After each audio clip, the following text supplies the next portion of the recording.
Why is this couple smiling? Perhaps they found hope, meaning, and purpose in the book of Revelation. Nearly 2,000 years ago, a lonely man on a distant island received a remarkable vision. Some readers have been frightened by his vision, but many more have found in it the hope, meaning, and purpose they were looking for.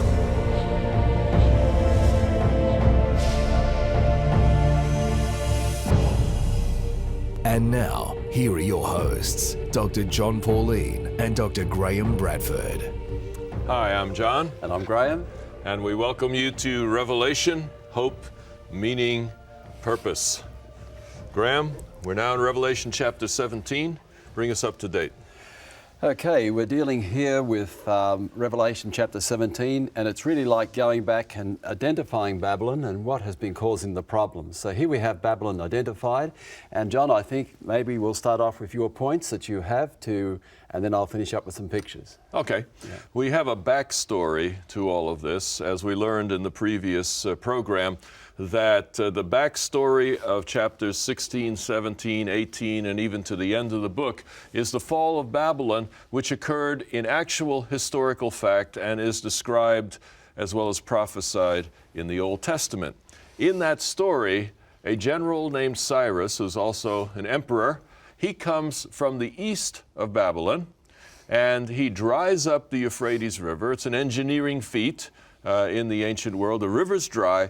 His army goes under the walls of Babylon. That river passed through the city. So by drying up the river, army goes under the walls, conquers Babylon, frees Israel from captivity, and Israel goes on back home and builds Jerusalem. That backstory really governs everything that happens in chapters 15 through 22 of the book of Revelation, because you have an end-time Cyrus, Jesus Christ, at his coming, who dries up the end-time Euphrates, the political powers of the world, to conquer end-time Babylon, the religious powers of the world, which frees end-time Israel, the worldwide grouping of the saints, and the end result in the book of Revelation is a new Jerusalem. So we're really following a principle of allowing the Bible to interpret itself, where we go back to the Old Testament stories of Israel and the land of Palestine, or Israel, the nation there. And the nations were mentioned north, south, east, and west. And this is used by John in Revelation to describe what is happening to the followers of Jesus. And as we go through, we can see a picture here of Babylon as it was in its heyday, and it was sitting on the river Euphrates. And this is the imagery used because it depended upon the river Euphrates to supply its nourishment and its protection. And our next picture will show you how the river actually was flowing through the city. It was famous for its Ishtar gates. And it was a beautiful city, and probably this is as good as you're going to get as an imagery to give us an idea how beautiful it was. But the city was very powerful. It dominated, held God's people captive within it. And Cyrus, as Jon said, came and delivered God's people. And the last night of Babylon, and we'll see now the handwriting on the wall, when Belshazzar had a feast, and he was defying the God of heaven. And this is another reason why our viewers need to understand Daniel, because this imagery comes from Daniel chapter 5. The last night of Babylon, when they were defying the God of heaven with their idolatry, is used by John in Revelation to describe what is happening at the end of the world. This is the language to describe what's going on. To Rome through the title of Babylon. And it is recognized that Rome, when they conquered a country, would take the gods of all different nations and put them in the pantheon. So Rome itself was very open for worshipping all gods. I guess they played it safe, Jon. They wanted to worship them all and you can't go wrong. Yeah. And I think if the Jews had had an image of Jehovah or Yahweh, they would have put one up there too. But it is recognized that from Babylon through to Pergamum to Rome was a route whereby some of the ideas of Babylon finished up right in Rome itself. And now we're going to look at a clip coming from Pergamum to describe what happened. In John's day, there was a very famous library here, right here in Pergamos. In fact, they are the ones who invented parchment, and the word parchment comes from Pergamon. the word itself. And over here we have 2 layers of bricks which were there to give insulation to protect all their books. This was a very famous library which rivaled the one in Alexandria.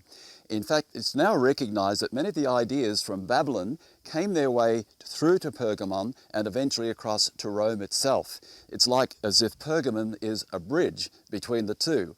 The Pergamons had a very friendly relationship with Rome. Rome never had to conquer this city. In fact, they wanted to have emperor worship here. And so it is a fact we find that this is a bridge between Babylon, Pergamon, through to Rome, so much so that John and others of his time could refer to Rome under the title of Babylon. Okay, I think that's fairly well understood, isn't it? Yeah. Well, I think a point that it underlines for me, again, is how the book of Revelation really is God meeting people where they are. Now, I don't want to be misunderstood at that. The book of Revelation is not just a human attempt to talk about the original situation. God is at work in this book, and God is foreseeing the future. But the images he uses, the language he uses in this vision to John fits that time and place. Calling Rome Babylon just fits that time and place. And as we were walking in Pergamum, it reminded me of how this type of understanding came from Babylon to Rome. So the book of Revelation, once again, is very appropriate to its time and place. At the same time, God embedded in it information that's very important for us as we approach the end of time.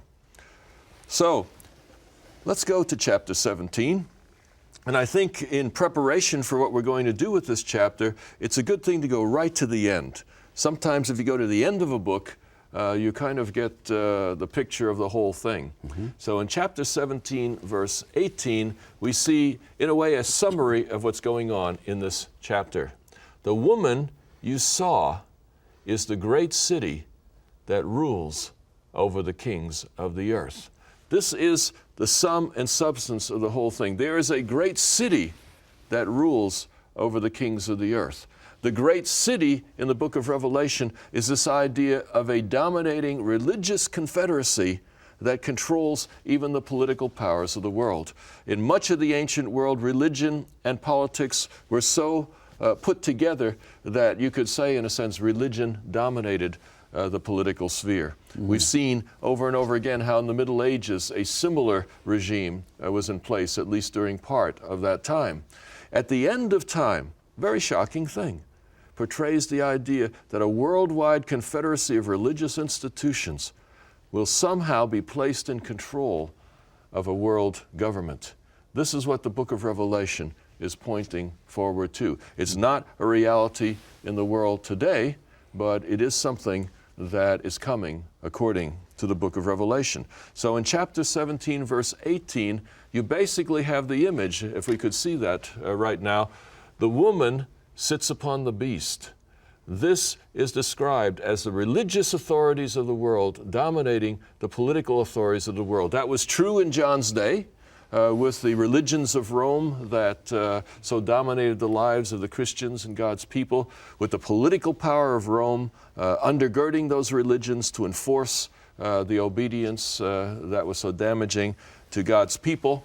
That occurred throughout history in various forms. At the end of time, this kind of worldwide unity, religion controlling politics, will occur again. So basically, what we have in chapter 17 is 18 verses in 2 parts. It begins with a vision.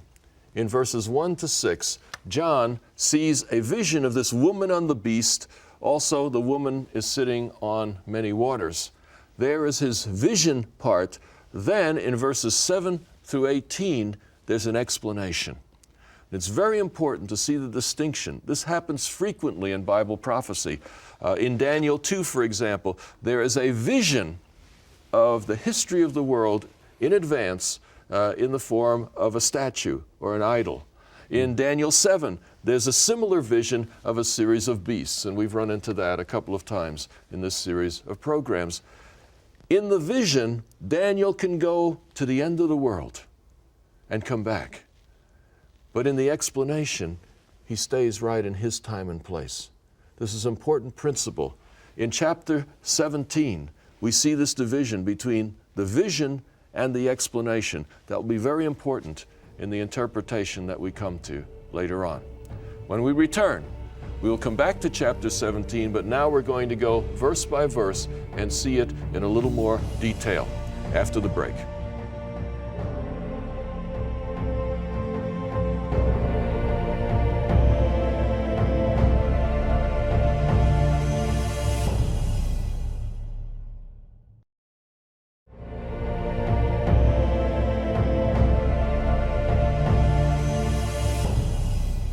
Welcome back. We've been talking about Revelation 17.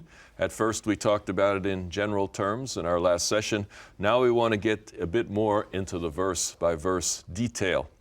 But before we do, I want to emphasize a couple of literary strategies that John has embedded in this part of the book. First of all, there's a gap between vision and interpretation. I mentioned that briefly just last time. The first part of this chapter is a vision, verses 1 to 6, and that will be the focus of our study on this occasion. The second part of the chapter, verses 7 through 18, that is an explanation that comes to John from an angel. And we'll be talking about that explanation in a couple of segments a little later on in this program. A second literary strategy I want to emphasize to you we find illustrated in verses 1 and 3 of Revelation 17. Let's look at chapter 17, verse 1 first. One of the seven angels who had the seven bowls came and said to me, "Come, I will show you the punishment of the great prostitute who sits on many waters." Well, that's on the screen. Let me ask you a question. Does John actually see the prostitute sitting on the waters?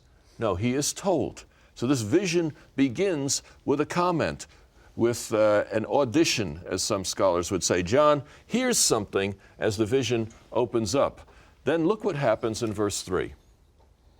The angel carried me away in the Spirit into a desert. There I saw a woman sitting on a scarlet beast that was covered with blasphemous names and had 7 heads and 10 horns. We've mentioned this principle before.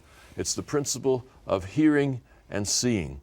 In verse 1, John hears there's a prostitute sitting on many waters, which we learned in an earlier program is the Euphrates River, representing the political powers of the world at the end of time. But in the narrative, in the story of John, there's a woman sitting on waters. Whether it's in a boat or whether she's simply sitting on it, that is not explained. He just hears that. When he looks, he sees not water, but a desert scene with the woman sitting on a 7-headed, 10-horned beast. That woman is the same in verses 1 and verses 3. That beast is another way of describing the Euphrates River.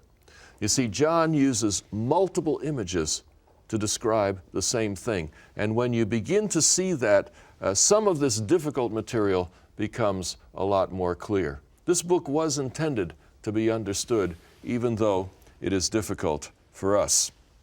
Let's go back to verse 1 now. With that introduction, let's take a closer look at what is happening here.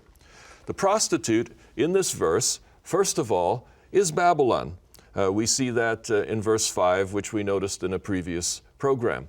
So she is Babylon. The many waters in this verse are the Euphrates River. One of the 7 angels who had the 7 bowls came and said to me, "Come, I will show you the punishment of the great prostitute, Babylon, who sits on many waters, Euphrates River." As we've learned, Babylon represents worldwide religious authority at the end of time. Euphrates River is one of the ways John represents worldwide political authority at the end of time. So we have seen that there is worldwide religious authority, worldwide political authority, and then there's a third grouping, and that is the saints of God. This is probably not organized in any institutional sense, but rather the people of God from every religious background who are finding that if you're in living relationship with God, no matter what background you came from, if you are right with God, you're finding kindred spirit with people you never expected. you would be able to relate to. In a sense, it's a foretaste of heaven, you see, because in heaven, we're going to be living with people from every imaginable background. If we can't learn to get along here, we'll probably never get along there. Now, this woman, Babylon, is a religious figure. And we know that because in the end of chapter 17, she suffers the fate of burning. Now, people are quite familiar that sometimes in ancient times a penalty for adultery would be stoning to death. But that's not what happens. In this particular case, the woman is burned to death in her punishment. The explanation for this is in Leviticus 21, verse 9. If a priest's daughter defiles herself by becoming a prostitute, she disgraces her father. She must be burned in the fire. So there was a special punishment in the Levitical law for a priest's daughter who became a prostitute. The fate was different. Babylon in chapter 17, building on that imagery, is the daughter of a priest. In other words, she's a spiritual figure. Moving on to verse 2, we have an interesting combination. With her, the kings of the earth committed adultery. The inhabitants of the earth were intoxicated with the wine of her adulteries. So adultery and alcoholism become two models for how the political powers of the world get tied in to the religious authorities of the world. That's a shocking thing, but this is something that happened in the ancient world as well. This concept of adultery, I think, is explained by Dr. Larry Richards in a clip that we're going to see right now. Okay. The most serious threat to Christianity in the early centuries was called Gnosticism. Gnosticism comes from the Greek word for knowledge, and the Gnostics believed it was their knowledge of their identity that saved them. They actually believed that they were a part of deity. And in the mid-40s, about the same time the Dead Sea Scrolls were discovered, the Gnostic Gospels were also discovered. In those Gnostic Gospels, the portrayal of their teachings and behavior is rather bizarre. And it makes one wonder how in the world such a heresy could have been so attractive. And I think the background to that probably resides in the fact that there were Jewish Christian thinkers who looked at the world about them and wondered why in the world innocent people suffer, why babies die prematurely, why animals eat other animals. And they drew conclusions that the problem with human existence resides in the physical world.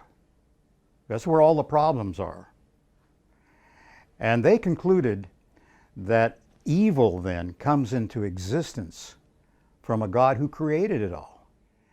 In these Gnostic Gospels, one of the things that is so prominent is that the God of the Old Testament is blamed for everything. Not only has this God of the Old Testament created the material world, he has created the animal world, including human beings, male and female, the union of which produces more matter. So for them, this God of the Old Testament has tried to gain control of his creation by imposing commandments, restrictions on the creation.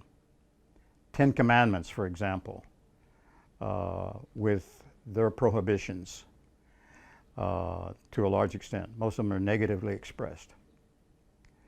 Were considered by the Gnostics to be imposed by the God of the Old Testament to restrict them from freedoms that they thought were theirs by virtue of their identity. So we find in early Christianity that one prominent characteristic of the adherents to Gnosticism was to defy the God of the Old Testament by blatantly breaking every commandment they could think of. And the commandment that was most frequently used to express this rebellion against the God of the Old Testament was sexual immorality, because it involved the body more than perhaps the others. Well, that was pretty heavy stuff, but I think the point is that these are ideas that might well have been influencing the churches as they look at this material and try to understand it. I was thinking about this when we were in Ephesus. I want to show you a little bit of that too. Okay. According to a colleague of mine, Larry Richards, ancient Ephesus was a center of Gnosticism. So there's abundant evidence in many books written about 50 to 100 years after the time of John that Gnosticism played a major role in the ancient world. What is difficult is the fact in the first century, in the time of the New Testament, the evidence for Gnosticism is much more circumstantial. We're not quite so sure exactly how much of those second century ideas were already present in the first century. So sometimes people refer to Gnosticism in Bible times as Gnosticism with a little g, and then Gnosticism in the second century has a capital G, showing that it is much more developed, much more complete. John would clearly here in Ephesus have been reacting to the beginnings of some of these ideas, but how much of that was present, we're not sure. So you rebel in Gnosticism. The key thing, I think, for our purpose, you rebel against God through adultery. Babylon is in rebellion against God. She may be claiming to be godlike, claiming to speak for God, but she's actually in rebellion, and this adultery and this alcoholism is an example of that rebellion. Verse 3. Then the angel carried me away in the spirit into a desert. There I saw a woman sitting on a scarlet beast that was covered with blasphemous names and had 7 heads and 10 horns. There's that 7 heads and 10 horns again. Once again, we have a beast. In this case, the beast is clearly worldwide political power, which is serving for Babylon.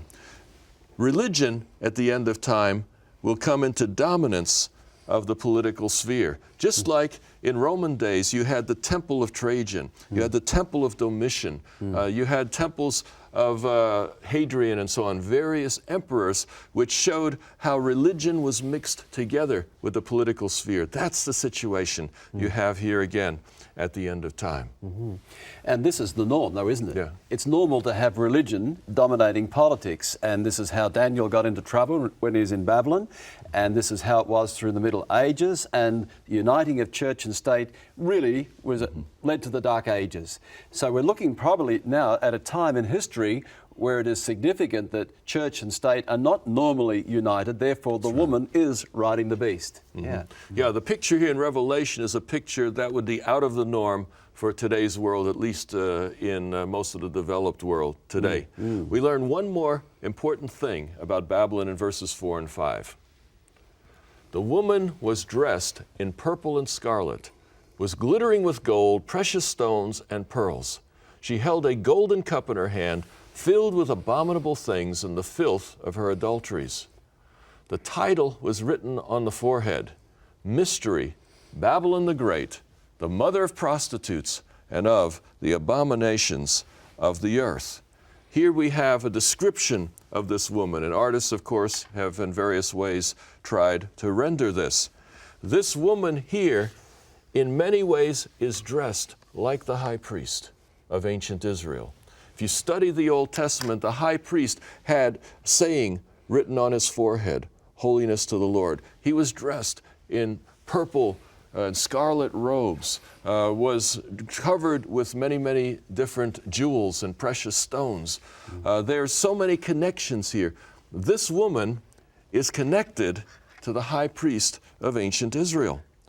And not only that, she is also connected to somebody else. Who is that, Graeme? Well, let's look at verse 6. Have a look at verse 6, and we'll read this here.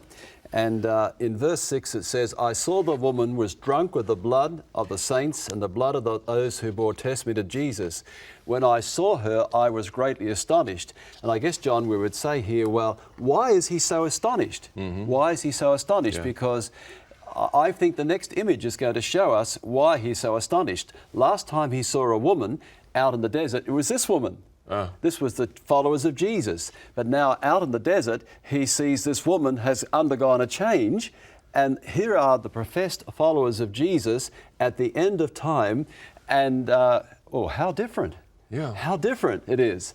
And so John is amazed, he's astonished that this could be the followers of Jesus and the Christian church. You know, it looks like the Christian church, but a change has taken place at the end of time. All right, we're going to follow this up after our break and see more of what is really happening here.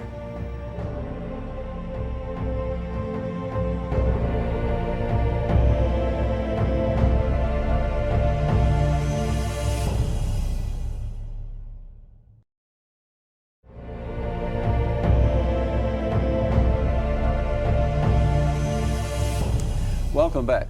And now John is going to carry on with his understanding as he shares with us of Revelation chapter 17.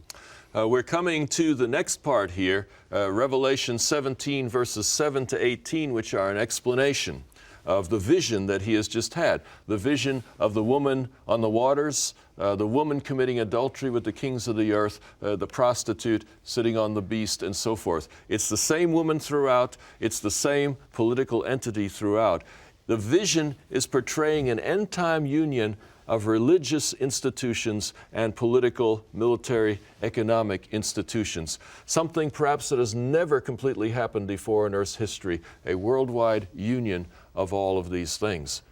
Interestingly enough, we almost had a pre-play of that not too long ago. In the aftermath of September 11, 2001, the entire religious and political powers of the world were united in one purpose. That union is breaking up now, but for a short time, everybody was focused on a handful of people scattered around the world. And in many ways, that's the kind of scenario we see here. Events will precipitate a worldwide union of religion, worldwide union of political, military power, and they'll all be focused on one thing, the extermination of the ways and the people of God at that time. The shocking thing about it is this. As we study Babylon in the vision of verses 1 to 6, we see abundant evidence. It's a priest's daughter. It has the garments of the high priest. She's the counterpart of the pure woman of chapter 12. What John is seeing, what astonishes him so much, is this end-time religious entity is not going to be anti-Christian. It is going to have a Christian face.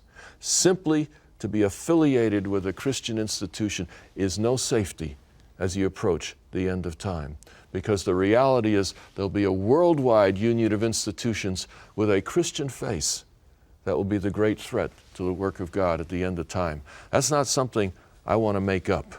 But that is something that the text compels us to. And not just here, John, it seems there are other places also which can be developed the same way. Watch the Christian church as we get to the end of time, because John seems to be telling us in many ways, but this is very prominent, this one. We don't want to be misunderstood.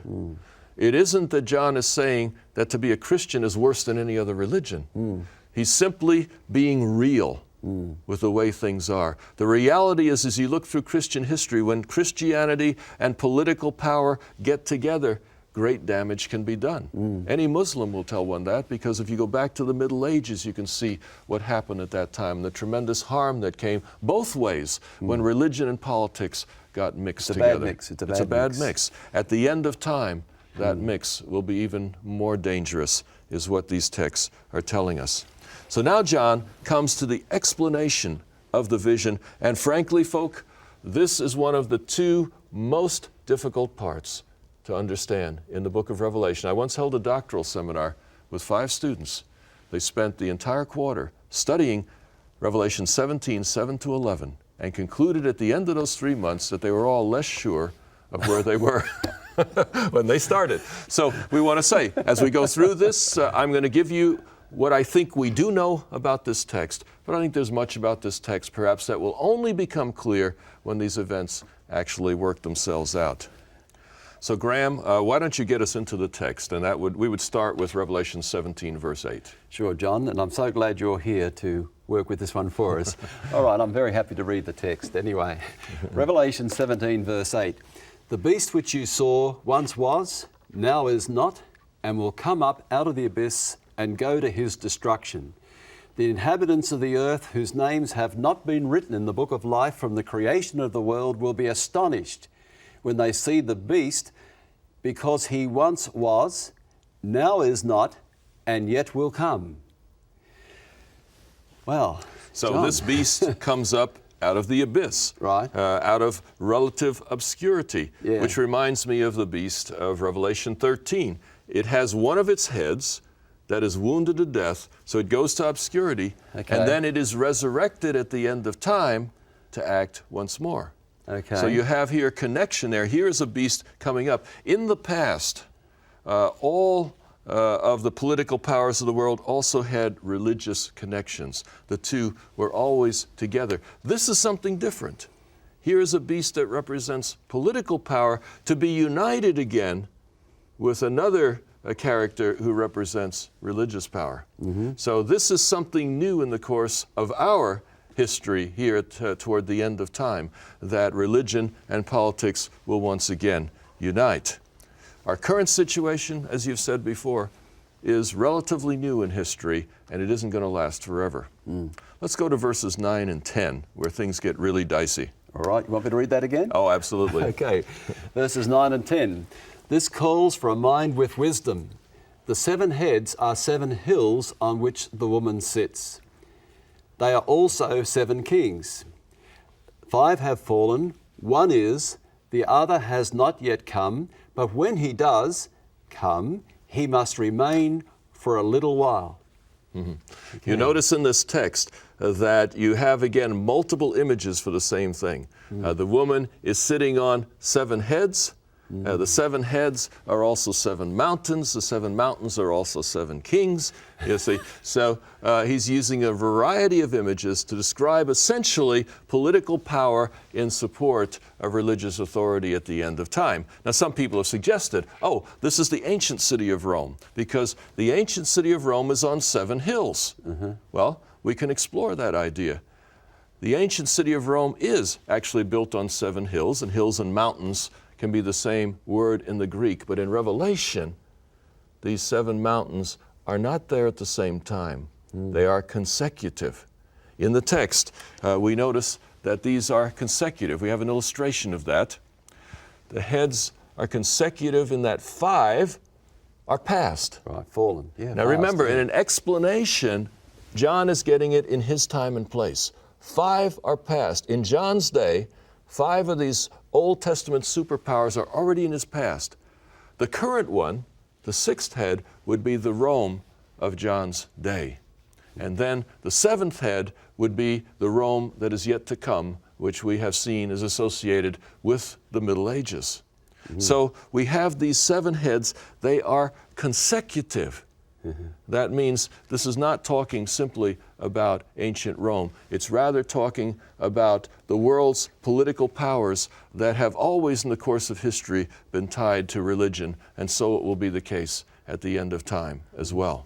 Let's read verse 11. Okay, I'll be happy to read verse 11. The beast which once was and now is not is an 8th king. He belongs to the 7 and is going to his destruction. Now things get really complicated. You see, because you have a 7-headed beast but has 8 heads. Because the bottom line is the 8th head will be a continuation of one of the 7. The first 6 of these heads, all gone. They were gone from history. They're no longer with us. Only the 7th is still around. And so in some way we find this 7th head comes back at the end of time as an 8th head, which will be this final beast carrying the woman, is the last final end of political power in support of religion. In other words, the book of Revelation is saying, when this comes, we know that we are at the very end of time. So we have an end time worldwide political and religious unity, as you have said before, intolerance will return. That's how it's been for most human beings, and we think this is the norm, but it's not. The Bible is clearly telling us we're going to return to a situation really not unlike the Dark Ages. And best understood, of course, like all prophecy, when it comes to pass. Exactly the shape it will take may not be clear at this moment. I think, John, what you've done is good. You have stayed right with the text.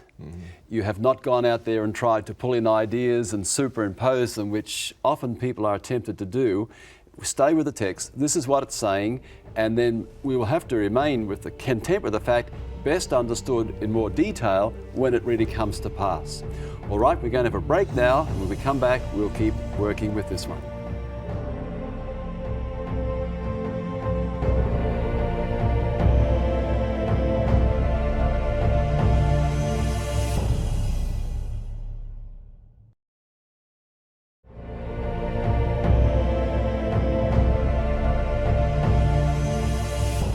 Welcome back. We are working our way through Revelation 17, and we have come to see that it portrays a worldwide religious political unity at the end of time. As we go to the end of the chapter, we get to see not only how things develop, but also how they end up. And that's the part, I think, that gets most people interested. How's it all going to turn out? Revelation 17 and verses 12 and 13 will get us on the way. The 10 horns you saw are 10 kings who have not yet received a kingdom, but who for 1 hour will receive authority as kings along with the beast. They have one purpose and will give their power and authority to the beast. Now, like its earlier versions, this beast has 7 heads and 10 horns. And earlier, John has explained, perhaps to his satisfaction, but we struggle with it a little bit, what those 7 heads are and how they are consecutive through history. Apparently, the 10 horns are not consecutive. According to the narrative here, these 10 horns all occur at the same time. And it's the time of that 8th head, which is a rebirth of the 7th head that was there at an earlier time. So we have here, at the end of time, the development. In a sense, this goes backward just a little bit from where the vision was, and it portrays the time when the worldwide political unity comes together.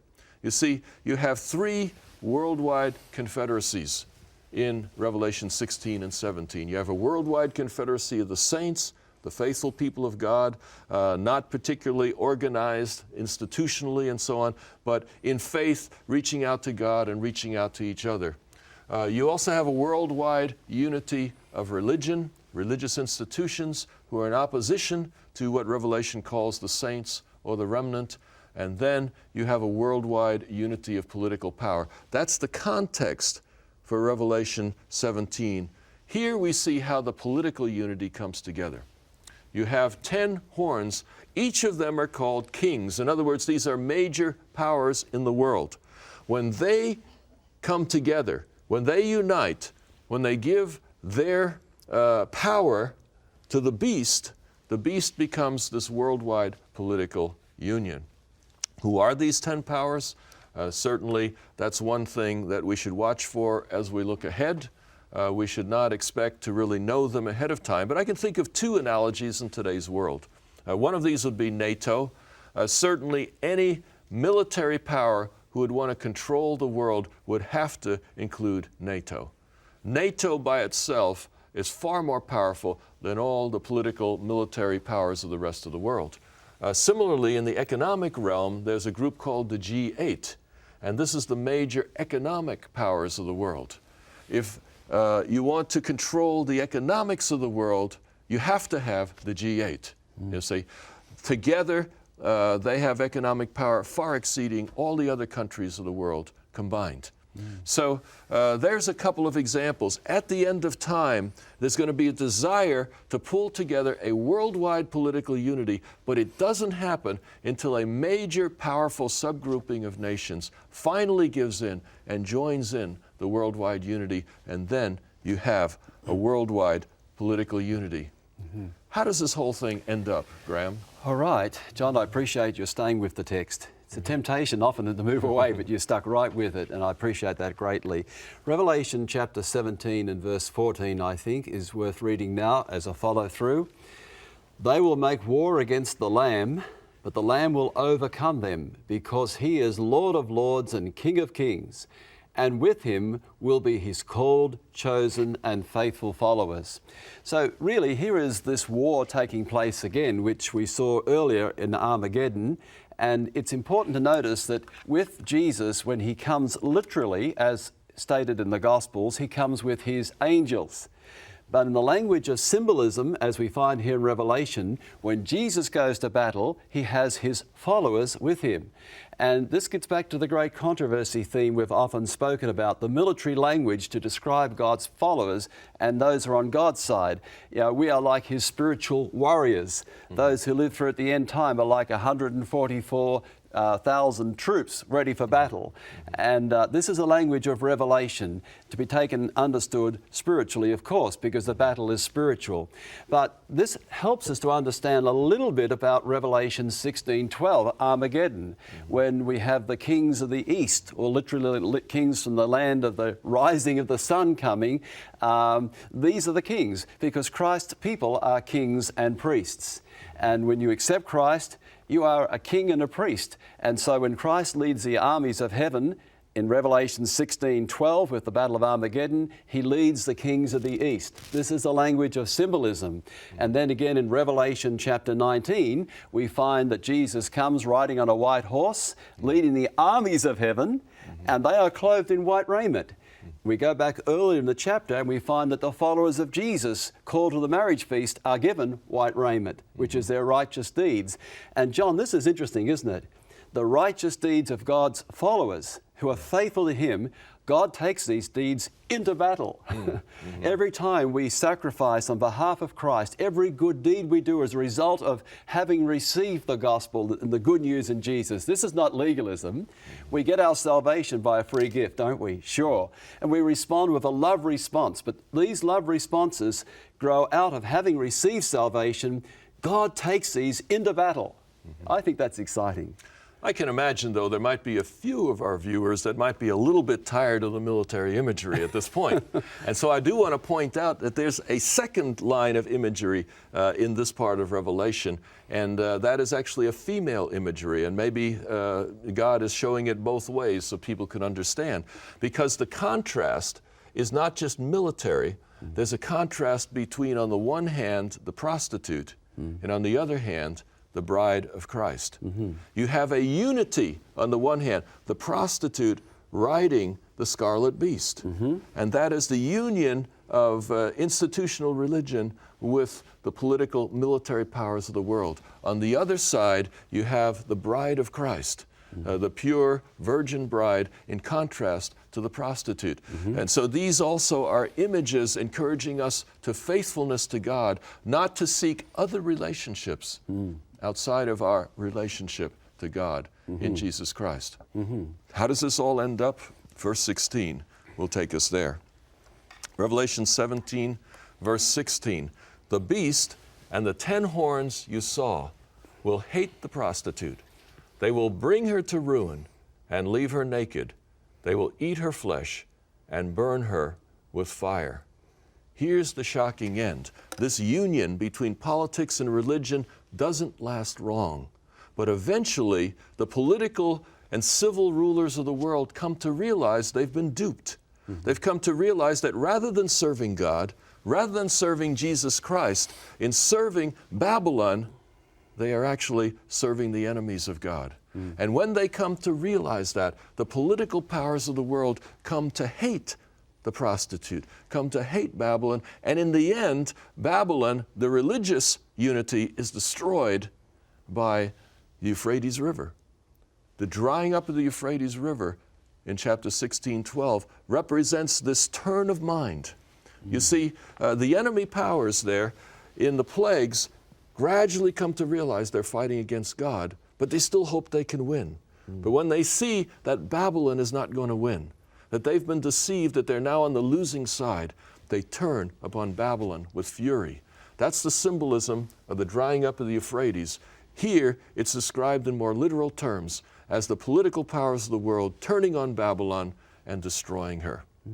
But you know, there's somebody else Yes, somebody else. that's really in control. Revelation chapter 17 and verse 17 is important here, isn't it? Revelation 17 verse 17 shows us how God is in control. For God has put it into their hearts to accomplish His purpose by agreeing to give the beast their power to rule until God's words are fulfilled. You know, John, I'm so thankful for that.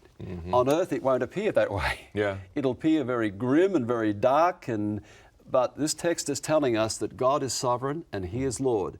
And evil powers are given a measure of freedom, but God still is triumphant in the end. He gives them a chance, a short season, to express their ideas and their way, but it won't always be that way. And I'm thankful for that. Yeah. That's right. So this brings us to something of a conclusion of the events in chapter 17. But after a break, we want to join Pamela and draw this program to its close.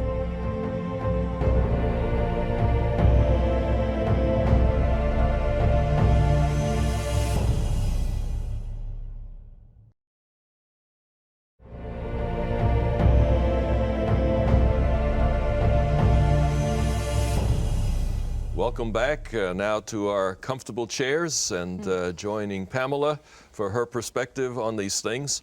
We've been talking about Revelation 17, and you know, Pamela, this is probably one of the toughest chapters in the Bible to get something practical out of and really down-to-earth spirituality. But we've been thinking about this, and a story you told me the other day really cracked me up, and I think it might be useful to us here. But before we do that, let me just emphasize the fact that the union between worldwide religion and worldwide politics is one that's done under particular circumstances. The thing that brings these two powers together is in verse 2 of Revelation 17, and that is the kings of the earth commit adultery with the prostitute, and the people of the earth are drunken. In other words, they join in a drunken state. Now, Pamela, do people make really good decisions under the influence of alcohol? No, they don't. Do you have any experience with that? Well, I know a story about a couple that made not very good decisions under the influence. What happened is they went out for the evening and to a bar, and they came home that evening and under the influence of alcohol, and the wife decided that she wanted to hide her money from her husband. She was afraid he was going to go drink it off? Yeah. Yeah, I suppose. Yeah, and you know, she didn't want him to spend her money. So when he was not in the room, now this was a trailer house, so there wasn't a lot of places to hide the money. So she looked around and she thought, well, he'd never look in the oven. So she had a big handbag, and so she stuffed the whole thing in the oven. And then they fell into bed that night, and next morning she was a little bit chilly. So she goes over to the oven and turns the oven on, and forgetting what she had done the night before. So no time, they started smelling smoke, and the whole trailer house was all clouded, and they needed to get out of that trailer house and get some fresh air because they were choking on the smoke, and so they had to get that under control. And fortunately, there was nothing. They didn't lose their lives or anything, but the drinking money was gone. Yeah. I guess you They could might have say. been better off. Yeah.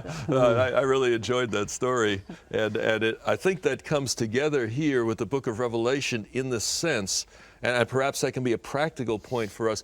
You don't make good decisions under the influence of alcohol. It just clouds everything, and at the end of time, there are so many people who will be making spiritual decisions in a cloud, not really understanding. The other image is the image of sexuality. A lot of decisions are made in the back seat of a car.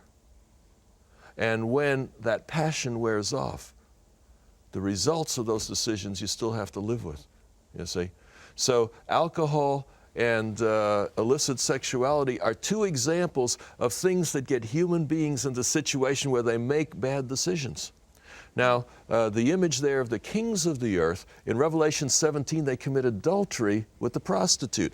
When people commit adultery, they both think that by that union they're going to benefit from it. Oh yeah, you know, it'd be cool to be with this person and so on. But then when the passion wears off, they see the darker side. And quite often, when the passion wears off, people hate each other. And this is the image that you have in Revelation chapter 17. Under the passion of the moment, whether it's alcohol or whether it's illicit sexuality, we make decisions, we do things that later on we regret. And this is the image that at the end of the world, the entire world will be making very bad decisions based on clouded minds. That's the message of Revelation 17, that we want to keep our minds clear, our bodies as healthy as possible, so that as we face the little decisions every day, we'll make the choices that will lead us to the right side at the end. Yes, I agree. And you know, the word Babylon means confusion. And when we look at this chapter, we think, well, this is tough stuff. and John has done an excellent job of going through and just staying with the text. Stay with the text. It'll be more clearly understood when it comes to pass. And we must resist that temptation to speculate and run ahead. And, you know, studying the Bible, there are some things which challenge us, some parts more difficult, but there are some parts which are crystal clear. And that is, give your life to Jesus, trust in Him, and He, through His Holy Spirit, will be your real teacher. And the Holy Spirit, when it works in our minds, we must keep our minds clear. We must keep our mind clear to study the Word of God, to understand God's will. And the things that matter most can be understood. And let me encourage you, keep your hold upon Christ, and don't be discouraged as you see some parts yet which still challenge us. There is enough there to tell us clearly what God's will is for our life. But keep studying, keep learning, keep growing, and keep watching our programs, won't you? Because there are more to come, and the one to come next, you know, you're invited to a wedding feast. You are guests, and you're also the bride. That'll interest you, won't it? Really it will. Thank you for watching, and we'll look forward to meeting with you again at our next program. If you've enjoyed this presentation on the Book of Revelation and would like more information, visit www.revelationhope.com. You can purchase your own DVD set of this series or the booklets, which cover the content of each program.